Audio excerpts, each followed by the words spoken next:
ಬರ್ತಿರೋ ಇಲ್ವೋ? ಮಹಾಮಿಲನ ಹೆಂಗ್ ಮಲ್ಕೊಳಕ್ಕಾಗತ್ತೆ? ಅಪ್ಪ ಸುಂದರವಾಗಿ ಹೆಂಡತಿ ಸಿಕ್ಲು ಅಂತ ಬಡಪಾಯಿ ಕಣ್ಣೆ ಮರ್ತ್ ಬಿಡ್ತಿದ್ಯಾ?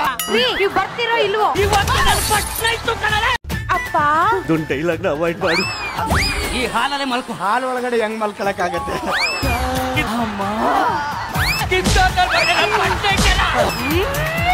ಟೇಪ್ ರಿಕಾರ್ಡ್ ಹಾಕೊಂಡು ಯಾಕೆ ಸಾಯಿಸ್ತಾ ಇದೀಯಾ? ಈ ಹಾಲಲ್ಲೇ ಮಲ್ಕೊ. ಹಾಲ್ ಒಳಗಡೆ ಹೆಂಗ್ ಮಲ್ಕೊಳಕ್ಕಾಗತ್ತೆ? ಅಪ್ಪ ಇದೊಂದು ಡೈಲಾಗ್ ನ ಅವಾಯ್ಡ್ ಮಾಡು. ನೀವು ಬರ್ತಿರೋ ಇಲ್ವೋ? ಮಹಾಮಿಲನ ಶನಿವಾರ ಮತ್ತು ಭಾನುವಾರ ರಾತ್ರಿ 7:30ಕ್ಕೆ.